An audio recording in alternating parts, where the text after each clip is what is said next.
Hello ਬੱਚੋ, ਮੈਂ ਤੁਹਾਡੀ ਪੰਜਾਬੀ ਦੀ ਅਧਿਆਪਿਕਾ ਸੁਮਨ ਅਰੋੜਾ। ਮੇਰੇ ਵੱਲੋਂ ਸਾਰਿਆਂ ਨੂੰ ਪਿਆਰ ਭਰੀ ਸਤਿ ਸ੍ਰੀ ਅਕਾਲ। ਹਾਂਜੀ ਬੱਚੇ, ਪੰਜਾਬੀ ਨੂੰ ਪੜ੍ਹਨਾ ਅਤੇ ਪੰਜਾਬੀ ਨੂੰ ਸਮਝਣਾ ਬਹੁਤ ਹੀ ਆਸਾਨ ਹੈ। ਅਸੀਂ ਜਿੰਨੀ ਜਲਦੀ ਇਸ ਨੂੰ ਸਮਝਾਂਗੇ, ਕਿਉਂਕਿ ਇਹ ਸਾਡੀ ਮਦਰ ਟੰਗ ਵੀ ਹੈ। ਜਦੋਂ ਸਾਡੀ ਮਦਰ ਟੰਗ ਹੈ ਤਾਂ ਅਸੀਂ ਬੋਲਦੇ ਪੰਜਾਬੀ 'ਚ ਹਾਂ, ਤਾਂ ਸਾਨੂੰ ਸਮਝ ਬਹੁਤ ਚੰਗੀ ਤਰ੍ਹਾਂ ਲੱਗਦੀ ਹੈ। ਸਭ ਤੋਂ ਪਹਿਲੇ ਮੈਂ ਤੁਹਾਨੂੰ ਇਹਦਾ ਸਿਲੇਬਸ ਬਾਰੇ ਗੱਲ ਕੀਤੀ ਸੀ ਕਿ ਇਹਦਾ ਸਿਲੇਬਸ ਕੀ ਹੈ CBSE ਵੱਲੋਂ ਜਿਹੜਾ ਦਿੱਤਾ ਗਿਆ। ਸੈਕਿੰਡ ਮੇਰੀ ਵੀਡੀਓ ਦੇ ਵਿੱਚ ਅਸੀਂ ਫਸਟ ਪੋਇਮ ਕੀਤੀ ਸੀ ਇਹਦੀ, ਫਰੀਦਾ ਜੇ ਤੂੰ ਅਕਲ ਲਤੀਫ।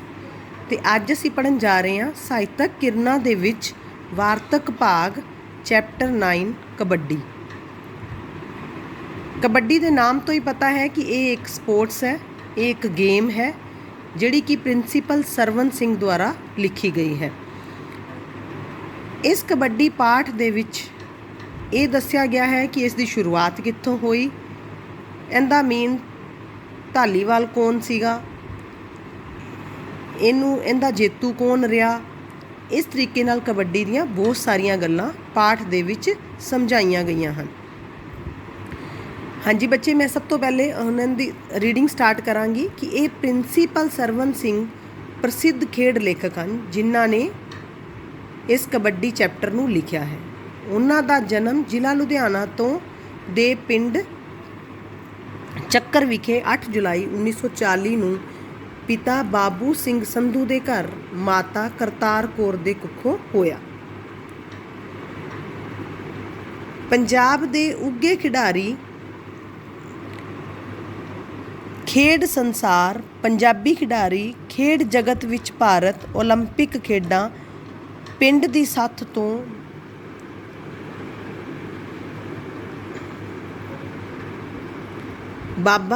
ਬਾਤਾਂ ਵਤਨ ਦੀਆਂ, ਖੇਡ ਮੈਦਾਨ 'ਚੋਂ ਖੇਡ ਜਗਤ ਦੀਆਂ ਬਾਤਾਂ, ਖੇਡ ਪਰਿਕਰਮਾ, ਖੇਡ ਦਰਸ਼ਨ, ਖੇਡ ਮੇਲੇ ਵੇਖਦਿਆਂ ਫੇਰੀ ਵਤਨਾਂ ਦੀ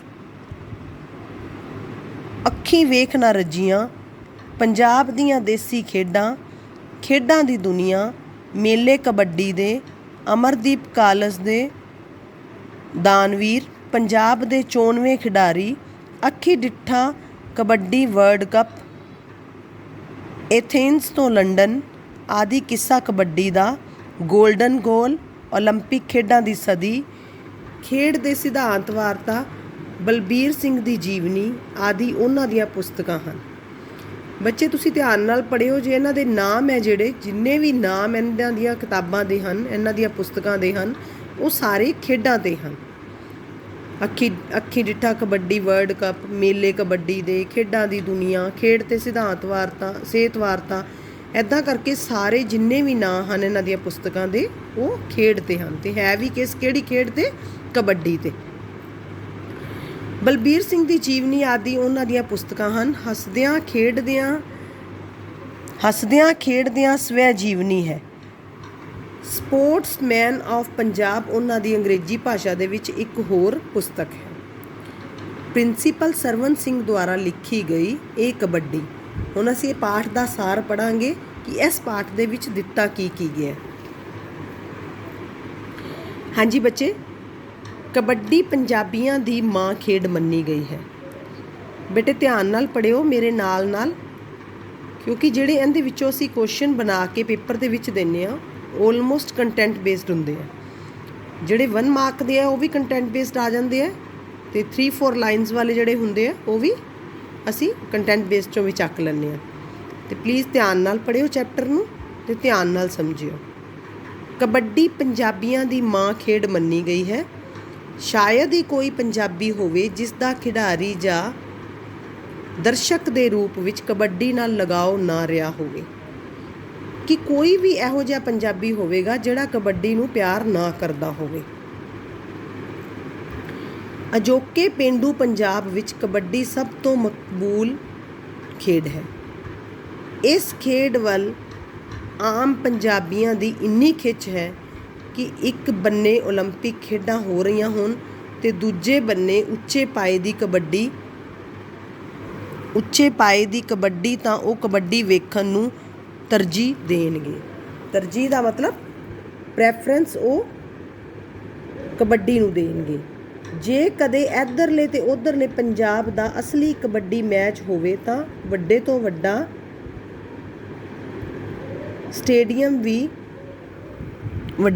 ਸਟੇਡੀਅਮ ਵੀ ਨੱਕੋ ਨੱਕ ਭਰ ਜਾਂਦਾ ਹੈ। ਇਹ ਖੇਡ ਪੇਂਡੂਆਂ 'ਚ ਇੰਨੀ ਹਰਮਨ ਪਿਆਰੀ ਹੈ ਕਿ ਪਿੰਡਾਂ ਦੇ ਸਧਾਰਨ ਮੈਚਾਂ ਉੱਤੇ ਵੀ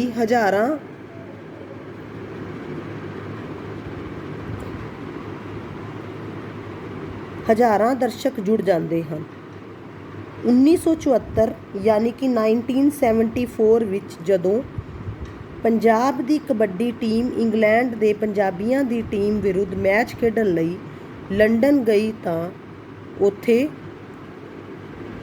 ਸਾਊਥ ਹਾਲ ਦਾ ਇੱਕ ਪਾਰਕ ਦਰਸ਼ਕਾਂ ਨਾਲ ਖਚਾਖਚ ਭਰ ਗਿਆ ਸੀ।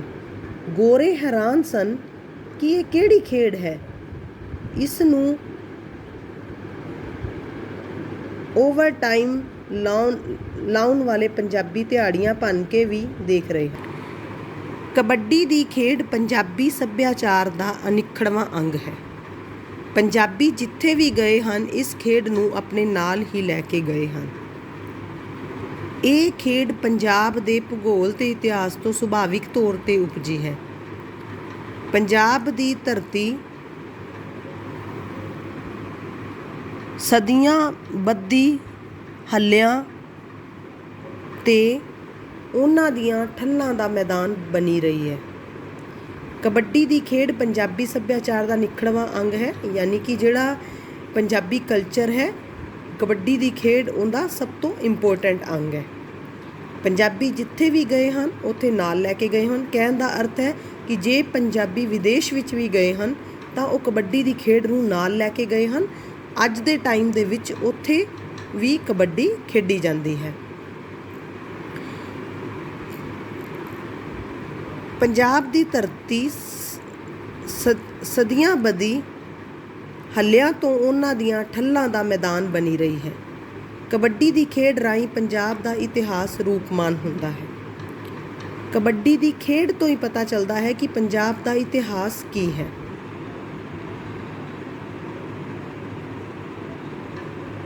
ਮਿਸਾਲ ਵਜੋਂ ਕਬੱਡੀ ਦੀ ਖੇਡ ਪਾਉਂਦਾ ਜਾਂਦਾ ਧਾਵੀ ਕੌਣ ਹੈ?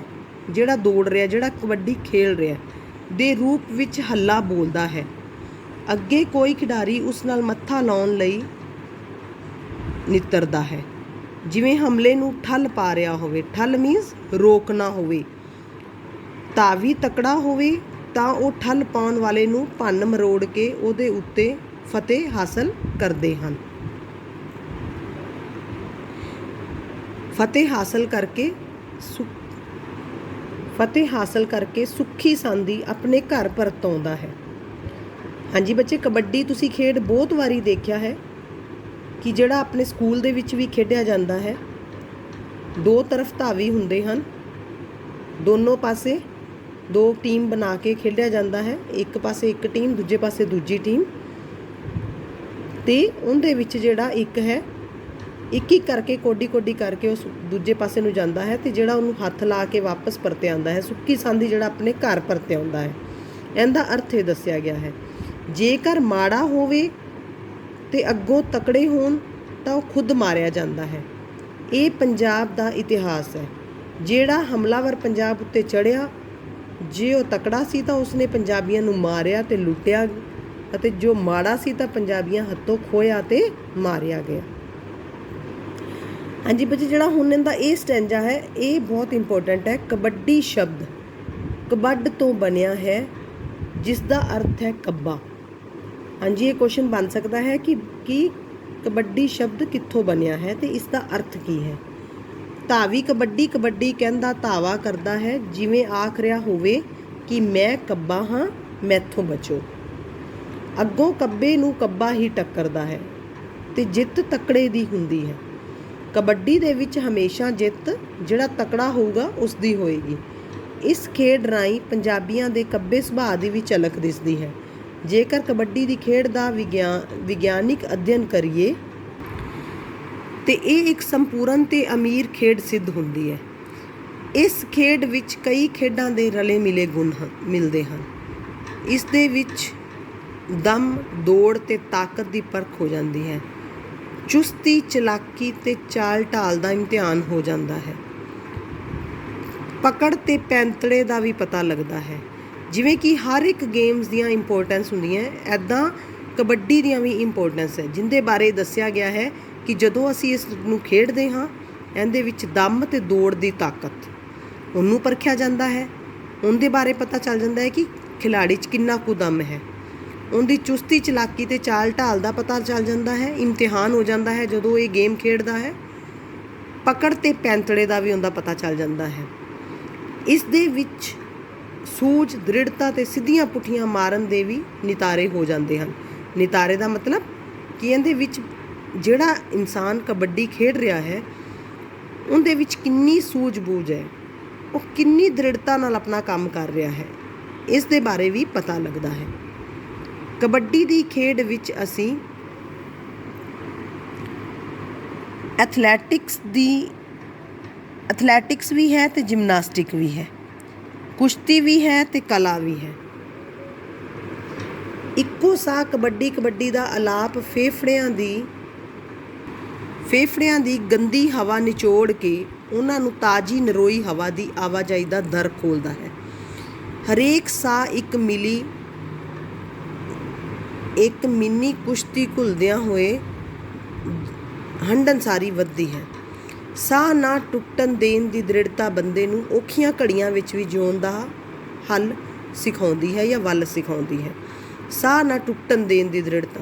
ਹਾਂਜੀ ਬੱਚੇ, ਜਦੋਂ ਅਸੀਂ ਕਬੱਡੀ ਬੋਲਦੇ ਕਬੱਡੀ ਨੂੰ ਖੇਡਦੇ ਹਾਂ, ਉਸ ਟਾਈਮ 'ਤੇ ਸਾਨੂੰ ਪਤਾ ਲੱਗਦਾ ਹੈ ਕਿ ਅਸੀਂ ਆਪਦੇ ਸਾਹ ਨੂੰ ਟੁੱਟਣ ਨਹੀਂ ਦੇਣਾ। ਅਤੇ ਇਹ ਸਾਹ ਨਾ ਟੁੱਟਣ ਦੇਣ ਦਾ ਮਤਲਬ ਸਾਨੂੰ ਕੀ ਹੈ ਕਿ ਔਖੀਆਂ ਘੜੀਆਂ ਵਿੱਚ ਵੀ ਸਾਨੂੰ ਜਿਉਣ ਦਾ ਵੱਲ ਸਿਖਾਉਂਦੀ ਹੈ ਕਿ ਸਾਨੂੰ ਔਖੀਆਂ ਘੜੀਆਂ ਵਿੱਚ ਕਿਵੇਂ ਜੀਣਾ ਹੈ। ਕਿਉਂਕਿ ਜਦੋਂ ਅਸੀਂ ਕੋਡੀ ਕਰਦੇ ਬੋਲਦੇ ਜਾਂਦੇ ਹਾਂ, ਉਸ ਟਾਈਮ 'ਤੇ ਸਾਨੂੰ ਇਹ ਹੁੰਦਾ ਹੈ ਕਿ ਸਾਡਾ ਸਾਹ ਨਹੀਂ ਟੁੱਟਣਾ ਚਾਹੀਦਾ, ਚਾਹੇ ਕਿੰਨਾ ਮਰਜ਼ੀ ਔਖਾ ਸਮਾਂ ਆ ਜਾਵੇ।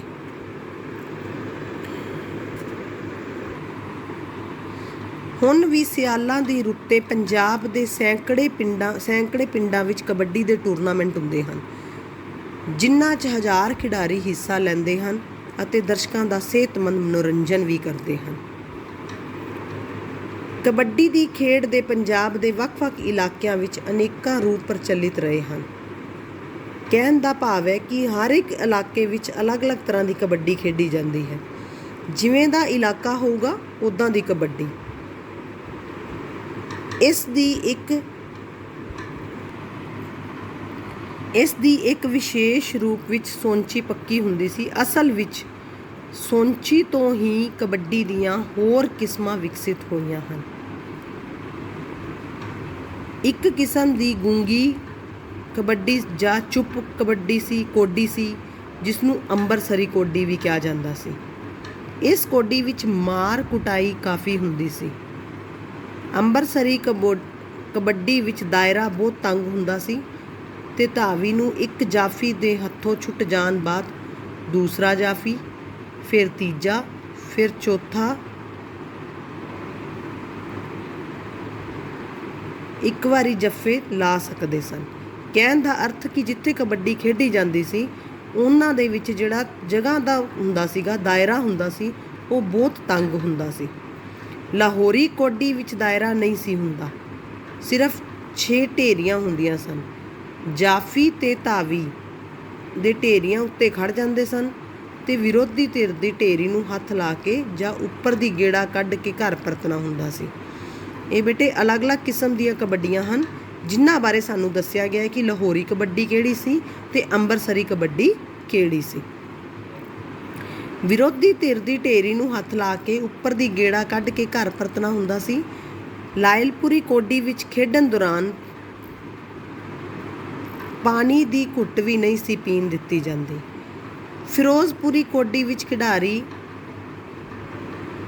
ਹੰਦਿਆਂ ਤੋਂ ਕਾਫੀ ਦੂਰ ਢੇਰੀਆਂ ਉੱਤੇ ਖੜਾਉਂਦੇ ਸਨ। ਇੰਜ ਹੀ ਇੱਕ 6 ਹੰਦੀ ਕਬੱਡੀ ਸੀ ਅਤੇ ਇੱਕ ਸ਼ਮਲਿਆਂ ਵਾਲੀ ਕੋਡੀ। ਪੀਰ ਕੋਡੀ ਧੰਨ ਪੋਠੋਹਾਰ ਤੇ ਇਲਾਕੇ ਵਿੱਚ ਖੇਡੀ ਜਾਂਦੀ ਸੀ। ਇਸ ਕੋਡੀ ਦੀ ਵਿਸ਼ੇਸ਼ਤਾ ਇਹ ਸੀ ਕਿ ਧਾਵੀ ਨੂੰ ਅੱਗਿਓਂ 2 ਬੰਦੇ ਘੇਰਦੇ ਸਨ। 62ਵੀਂ ਕੋਡੀ ਘੋੜ ਕਬੱਡੀ, ਚੀਰਵੀਂ ਕੋਡੀ, ਲੰਮੀ ਕਬੱਡੀ, ਦੋਧੇ ਤੇ ਬੁਰਜੀਆਂ ਵਾਲੀ ਕੋਡੀ ਆਦਿ ਕਬੱਡੀਆਂ ਦੀਆਂ ਹੋਰ ਸਥਾਨਕ ਵੰਨਗੀਆਂ ਸਨ। ਕਹਿਣ ਦਾ ਅਰਥ ਇਹ ਜਿੰਨੀਆਂ ਵੀ ਕਬੱਡੀਆਂ ਦੇ ਨਾਂ ਦਿੱਤੇ ਗਏ ਹਨ, ਇੰਨੇ ਕਿਸਮ ਦੀਆਂ ਕਬੱਡੀਆਂ ਖੇਡੀਆਂ ਜਾਂਦੀਆਂ ਸਨ। ਸਥਾਨਕ ਵੰਨਗੀਆਂ ਮਤਲਬ ਜਿਹੜੇ ਸਥਾਨ ਦੀ ਸੀ, ਉਹ ਸਥਾਨ ਦੀ ਉਹ ਪ੍ਰਸਿੱਧ ਕਬੱਡੀ ਹੁੰਦੀ ਸੀ। ਪਰ ਹੁਣ ਸਾਰੀਆਂ ਕਬੱਡੀਆਂ ਨੇ ਅਜੋਕੀ ਦਾਇਰੇ ਵਾਲੀ ਕਬੱਡੀ ਦਾ ਮਿਆਰੀ ਰੂਪ ਕਰ ਲਿਆ ਹੈ। ਕਬੱਡੀ ਕੌਮੀ ਸਟਾਈਲ ਇਸ ਤੋਂ ਵੱਖਰੀ ਹੈ।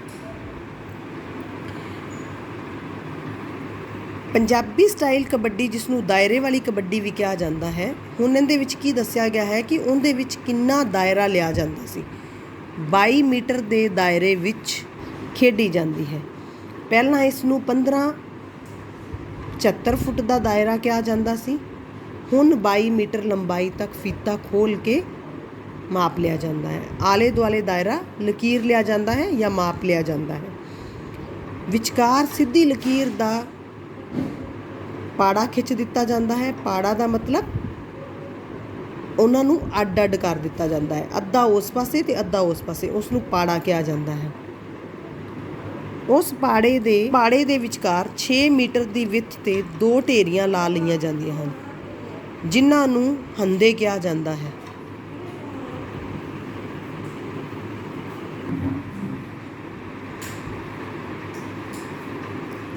ਢੇਰੀਆਂ ਲਾ ਲਈਆਂ ਜਾਂਦੀਆਂ ਹਨ ਜਿਨ੍ਹਾਂ ਨੂੰ ਹੰਦੇ ਕਿਹਾ ਜਾਂਦਾ ਹੈ। ਇਹਨਾਂ ਵਿੱਚੋਂ ਦੀ ਖਿਡਾਰੀ ਨੇ ਕੋਡੀ ਪਾਉਣ ਜਾਣਾ ਤੇ ਵਾਪਸ ਪਰਤਣਾ ਹੁੰਦਾ ਹੈ। ਖਿਡਾਰੀਆਂ ਦੀਆਂ ਟੀਮਾਂ 14 ਖਿਡਾਰੀਆਂ 'ਤੇ ਨਿਰਭਰ ਹੁੰਦੀਆਂ ਹਨ, ਜਿਨ੍ਹਾਂ ਵਿੱਚ 4 ਖਿਡਾਰੀ ਰਾਖਵੇਂ ਹੁੰਦੇ ਹਨ। ਇੱਕ ਟੀਮ ਪਾੜੇ ਦੇ ਇੱਕ ਪਾਸੇ ਤੇ ਦੂਜੀ ਟੀਮ ਦੂਜੇ ਪਾਸੇ ਖੜ੍ਹਦੀ ਹੈ।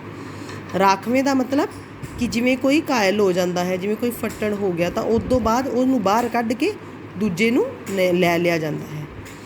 ਜਿਹੜੇ ਆਪਾਂ ਕਹਿੰਦੇ ਆ ਕਿ ਐਕਸਟਰਾ ਪਲੇਅਰ ਹੁੰਦੇ ਆ, ਉਹਨਾਂ ਨੂੰ ਰਾਖਵੇਂ ਕਿਹਾ ਜਾਂਦਾ ਹੈ। ਖੇਡ ਪੁਸ਼ਾਕ ਸਿਰਫ ਕੱਛਾ ਹੀ ਹੁੰਦੀ ਹੈ, ਪਰ ਹੁਣ ਕਿਤੇ ਕਿਤੇ ਖਿਡਾਰੀ ਬਨੈਣ ਵੀ ਪਾਉਣ ਲੱਗ ਪਏ ਹਨ। ਖੇਡ ਦੇ ਮੈਚ ਦਾ ਸਮਾਂ 20 ਮਿੰਟ ਹੁੰਦਾ ਹੈ।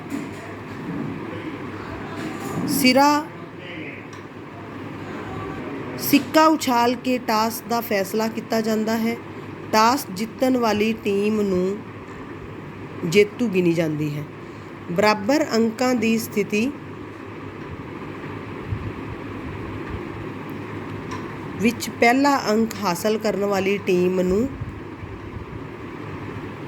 ਜੇਤੂ ਕਿਹਾ ਜਾਂਦਾ ਹੈ। ਇਹ ਅੰਕ ਹਾਸਲ ਕਰਨ ਵਾਲੀ ਟੀਮ ਜੇਤੂ ਗਿਣੀ ਜਾਂਦੀ ਹੈ। ਬਰਾਬਰ ਅੰਕਾਂ ਦੀ ਸਥਿਤੀ ਦੇ ਵਿੱਚ ਪਹਿਲਾ ਅੰਕ ਪਾਉਣ ਵਾਲੀ ਟੀਮ ਨੂੰ ਜੇਤੂ ਕਰਾਰ ਦਿੱਤਾ ਜਾਂਦਾ ਹੈ। ਇਹਦੇ ਵਿੱਚ 2 ਖਿਡਾਰੀ ਹੁੰਦੇ ਹਨ ਜਿਹੜੇ ਕਿ ਖਿਡਾਉਂਦੇ ਹਨ ਮੈਚ ਨੂੰ। ਇੱਕ ਸਮਾਂਪਾਲ ਟਾਈਮ ਕੀਪਰ ਜਿਹੜਾ ਟਾਈਮ ਬਾਰੇ ਦੱਸਦਾ ਹੈ, ਤੇ 2 ਲਾਈਨਮੈਨ। ਕਬੱਡੀ ਖੇਡਦਿਆਂ ਠੱਬੀ, ਚਪੇੜ ਜਾਂ ਉਡਵੀਂ ਕੈਂਚੀ ਮਾਰਨੀ ਮਨ੍ਹਾ ਹੁੰਦੀ ਹੈ। ਬੱਚੇ ਕਿ ਜਿਵੇਂ ਤੁਸੀਂ ਕਬੱਡੀ ਖੁਦ ਖੇਡ ਰੱਖੀ ਹੈ, ਇਹਦੇ ਵਿੱਚ ਜਿਹੜੇ ਇਹ ਚੀਜ਼ਾਂ ਹੁੰਦੀਆਂ ਨੇ, ਇਹਨਾਂ ਨੂੰ ਫਾਉਲ ਮੰਨਿਆ ਜਾਂਦਾ ਹੈ। ਕੋਈ ਅੰਗ ਮਰੋੜਨਾ ਜਾਂ ਜਾਣ ਕੇ ਸੱਟ ਮਾਰਨੀ ਵੀ ਫਾਉਲ ਗਿਣੀ ਜਾਂਦੀ ਹੈ। ਪੰਜਾਬ ਵਿੱਚ ਕਬੱਡੀ ਹਰਮਨ ਪਿਆਰੀ ਹੋਣ ਦੇ ਬਾਵਜੂਦ ਖੇਡ ਅਦਾਰਿਆਂ ਵੱਲੋਂ ਅਫਸੋਸ ਦੀ ਗੱਲ ਇਹ ਹੈ ਕਿ ਪੰਜਾਬ ਦੇ ਖੇਡ ਅਦਾਰਿਆਂ ਵੱਲੋਂ ਕਬੱਡੀ ਦੀ ਖੇਡ ਨੂੰ ਓਨਾ ਮਹੱਤਵ ਨਹੀਂ ਦਿੱਤਾ ਜਾਂਦਾ। ਹਾਲਾਂਕਿ ਇਹ ਪੰਜਾਬ ਦੀ ਹਰਮਨ ਪਿਆਰੀ ਖੇਡ ਹੈ, ਇਸ ਦਾ ਜਨਮ ਵੀ ਇੱਥੇ ਹੀ ਹੋਇਆ ਹੈ, ਪਰ ਫਿਰ ਵੀ ਇਸ ਨੂੰ ਇੰਨਾ ਮਹੱਤਵ ਨਹੀਂ ਦਿੱਤਾ ਜਾਂਦਾ ਕਿ ਜੋ ਪੱਛਮ ਵੱਲੋਂ ਆਈਆਂ ਖੇਡਾਂ ਨੂੰ ਦਿੱਤਾ ਜਾਂਦਾ ਹੈ। ਦਲੀਲ ਇਹ ਦਿੱਤੀ ਜਾਂਦੀ ਹੈ ਕਿ ਕਬੱਡੀ ਦਾ ਘੇਰਾ ਕੇਵਲ ਪੰਜਾਬ ਜਾਂ ਆਂਢ ਗੁਆਂਢ ਦੇ ਕੁਝ ਇਲਾਕਿਆਂ ਤੱਕ ਹੀ ਸੀਮਿਤ ਹੈ। ਹਾਂਜੀ ਬੱਚੇ, ਅਸੀਂ ਅੱਜ ਇਹ 2 ਪੇਜ ਕਬੱਡੀ ਚੈਪਟਰ ਦੇ ਪੜ੍ਹੇ ਹਨ, ਜਿੰਦੇ ਵਿੱਚ ਮੈਂ ਤੁਹਾਨੂੰ ਥੋੜ੍ਹਾ ਸਮਝਾਉਣ ਦੀ ਵੀ ਕੋਸ਼ਿਸ਼ ਕੀਤੀ ਹੈ ਕਿ ਕਬੱਡੀ ਬਾਰੇ ਬਹੁਤ ਕੁਝ ਦੱਸਿਆ ਗਿਆ ਹੈ ਕਿ ਇਸ ਦਾ ਜਿਹੜਾ ਗਰਾਊਂਡ ਹੁੰਦਾ ਹੈ ਉਹ ਕਿੱਦਾਂ ਦਾ ਹੁੰਦਾ ਹੈ, ਜਾਂ ਪਹਿਲੇ ਕਿੰਨੇ ਕਿਸਮਾਂ ਦੀਆਂ ਕਬੱਡੀਆਂ ਚੱਲਦੀਆਂ ਸਨ। ਅੱਜ ਕੱਲ੍ਹ ਇੱਕ ਸਿਰਫ ਪੰਜਾਬ ਵਿੱਚ ਕਬੱਡੀ ਜਿਹੜੀ ਖੇਡੀ ਜਾਂਦੀ ਹੈ ਸਟਾਈਲ ਕਬੱਡੀ, ਉਹਦਾ ਦਾਇਰੇ ਵਾਲੀ ਕਬੱਡੀ, ਬਸ ਸਿਰਫ ਉਹਦਾ ਜ਼ਿਆਦਾ ਟਰੈਂਡ ਰਹਿ ਗਿਆ ਹੈ। ਇੱਕ ਇਹਦੇ ਬਾਰੇ ਇੱਕ ਗੱਲ ਇਹ ਦੱਸੀ ਗਈ ਹੈ ਕਿ ਬਾਕੀ ਗੇਮਾਂ ਨਾਲੋਂ ਕਬੱਡੀ ਨੂੰ ਘੱਟ ਤਰਜੀਹ ਦਿੱਤੀ ਜਾਂਦੀ ਹੈ, ਇਸ ਨੂੰ ਇੰਨੀ ਜ਼ਿਆਦਾ ਪ੍ਰੈਫਰੈਂਸ ਨਹੀਂ ਦਿੱਤੀ ਜਾਂਦੀ। ਹਾਂਜੀ ਬੱਚੇ, ਜਿੱਦਾਂ ਦੇ ਇਹਦੇ ਵਿੱਚ ਪੁਆਇੰਟਸ ਆਏ ਹਨ, ਇੱਦਾਂ ਦੇ ਹੀ ਕੁਐਸਚਨ ਬਣ ਕੇ ਵੀ ਆਉਣਗੇ। ਅੱਜ ਮੇਰੀ ਰੀਡਿੰਗ ਇੰਨੀ ਹੀ ਰਹੇਗੀ। ਜਿਹੜੀ ਮੇਰੀ ਨੈਕਸਟ ਵੀਡੀਓ ਆਏਗੀ ਉਹਦੇ ਵਿੱਚ ਅਸੀਂ ਅੱਗੇ 1.5 ਪੇਜ ਜਿਹੜਾ ਰਹਿ ਗਿਆ ਉਹਨੂੰ ਚੰਗੀ ਤਰ੍ਹਾਂ ਰੀਡ ਕਰਾਂਗੇ, ਧਿਆਨ ਨਾਲ ਸੁਣਾਂਗੇ, ਅਤੇ ਉਸ ਤੋਂ ਬਾਅਦ ਇਹਦੇ ਕੁਐਸਚਨ ਆਨਸਰਸ ਥੋੜ੍ਹੇ ਡਿਸਕਸ ਕਰਾਂਗੇ। ਧੰਨਵਾਦ।